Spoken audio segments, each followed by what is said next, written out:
What if your dream home was hiding a deadly secret? Hey everyone, welcome back to LitLoomTales. Today we're diving into Never Lie by Freida McFadden, a tense, twisty psychological thriller filled with secrets, hidden therapy tapes, and one of the most jaw-dropping endings you'll come across.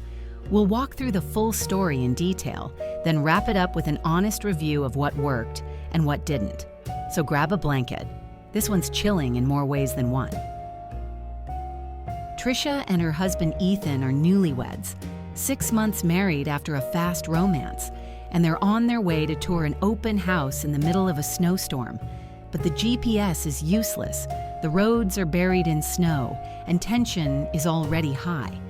When they finally arrive, Ethan is instantly in love with the house.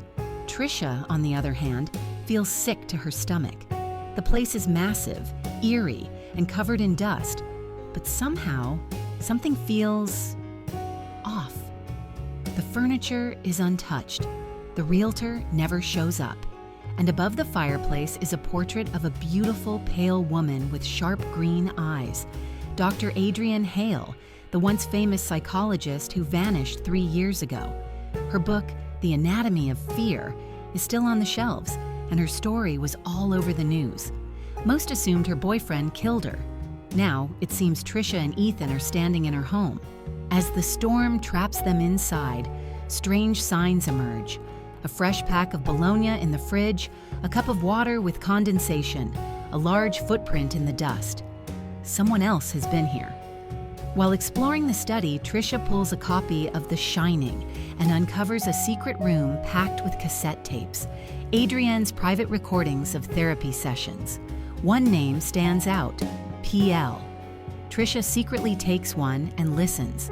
The patient describes a traumatic weekend at a cabin where everyone, friends, fiancé, was murdered.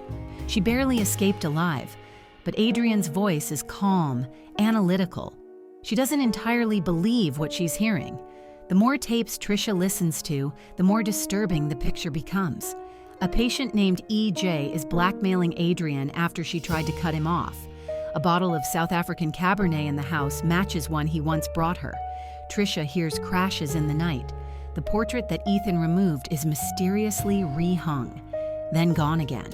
And upstairs in the attic, a freshly used sleeping bag. Someone is definitely in the house. This is your moment to pause, because from here on, things spiral fast. We're stepping into the part of the story where secrets explode, identities unravel, and the truth isn't just shocking, it's disturbing. If you haven't read Never Lie yet and want to experience every twist the way Freida McFadden intended, stop here and come back once you've turned the final page. Still here? All right, let's go deeper. With tension mounting, Tricia and Ethan make a horrifying discovery beneath the floorboards, a decomposing human body, long hidden away in a concealed crawlspace. And then, the intruder reveals himself. He's not just anyone. He's Luke, Adrienne's ex-boyfriend and the prime suspect in her disappearance. The same man the public condemned, the same man Ethan now believes they've caught red-handed. But Luke insists he didn't kill Adrienne, that he loved her, that after the world turned against him, he had nowhere else to go. He's been living in the house, hiding in the shadows. Ethan doesn't believe a word of it. He grabs a knife and forces Tricia to tie Luke up with duct tape. He says he's going to get help. But before leaving, he notices something troubling. The hidden room is open. He confronts Tricia. Did she find it? Has she been listening to the tapes? Tricia lies. Ethan doesn't buy it. He makes her promise not to listen to anything else, not to touch the tapes again. Then he leaves to call the police, or so he says. But Tricia has no intention of stopping. Back in the office, Tricia retrieves a tape she had stashed earlier, one labeled Luke. On it, Adrienne and Luke flirt during a session. She offers to give him a taste of what she does for her patients. The session becomes intimate. They were together, close, real. Luke was not some creepy stalker. He was her partner, her confidant, maybe even her only real connection. The more Tricia listens, the more blurred the lines become between patient and partner, truth and manipulation. But the most chilling moment is still to come.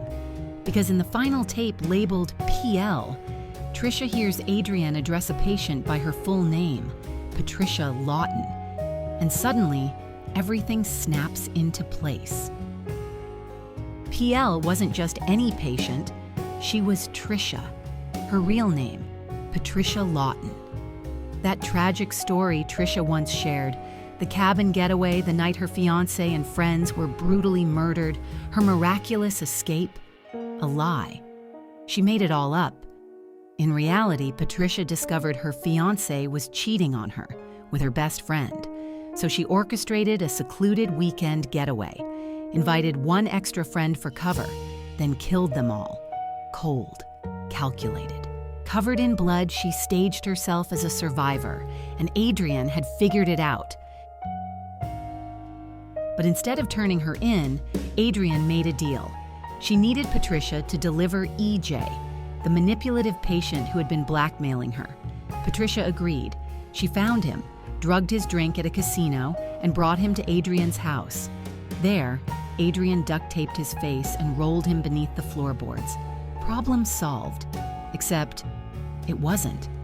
Patricia realized Adrienne now knew too much, so she killed her too, drove her body hours away and dumped it.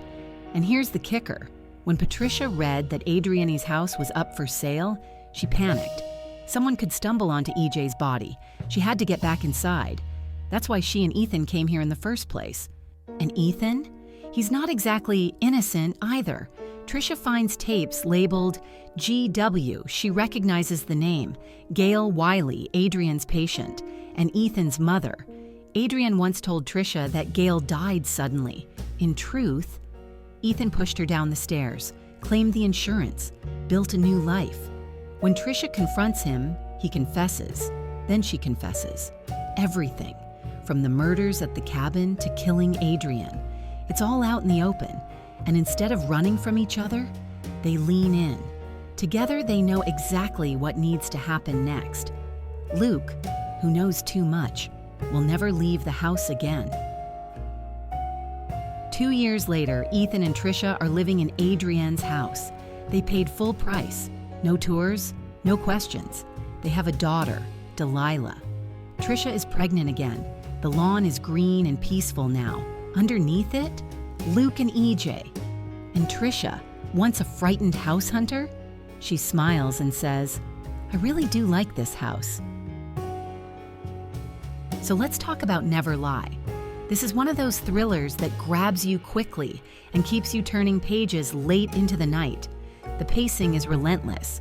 Chapters are short, scenes end on cliffhangers, and you constantly want to know what's going to happen next. Freida McFadden does a great job weaving together two timelines, Tricia in the present and Adrienne in the past, in a way that builds suspense without feeling repetitive. And the twist? That moment when you realize Tricia isn't who you thought she was? It's clever, it's well-timed, and it genuinely lands. Now, that said, this isn't a perfect book. Some of the character decisions definitely stretch logic. There are moments where Tricia is clearly panicking, insisting that something is wrong, and Ethan just brushes it off again and again. And after a while, you start wondering, is he just dense, or is the plot forcing him to ignore things to keep the story moving? There's also a blackmail subplot that feels a little thin. The thing EJ uses to manipulate Adrienne just doesn't feel like that big a deal. And it's hard to believe a smart, successful psychologist would be pushed into such a desperate position over something so minor. If you like your thrillers tightly plotted and grounded in realism, this part might bug you. That said, I still think Never Lie works, if you're willing to go along for the ride. You have to suspend your disbelief a bit. Characters make bad decisions. Coincidences pop up. But if you can lean into that, this becomes a fun, twisty experience that's more about the what just happened moments than airtight storytelling. If you're new to Freida McFadden, I'd actually recommend starting with The Housemaid. It's slightly more polished and delivers the same kind of tension with a neater resolution. But Never Lie? Still a great popcorn thriller, quick, dark, and entertaining till the last page. If The Housemaid is next on your list, we've already covered it. Check out the summary through the link below. So, did you see the twist coming? Were you rooting for Tricia and Ethan or ready to call the cops? Let me know in the comments. And if you like this deep dive, hit like, subscribe to LitLoomTales, and stick around for more thrillers, dark fiction, and unput-downable stories. Until next time, watch the floorboards and never lie.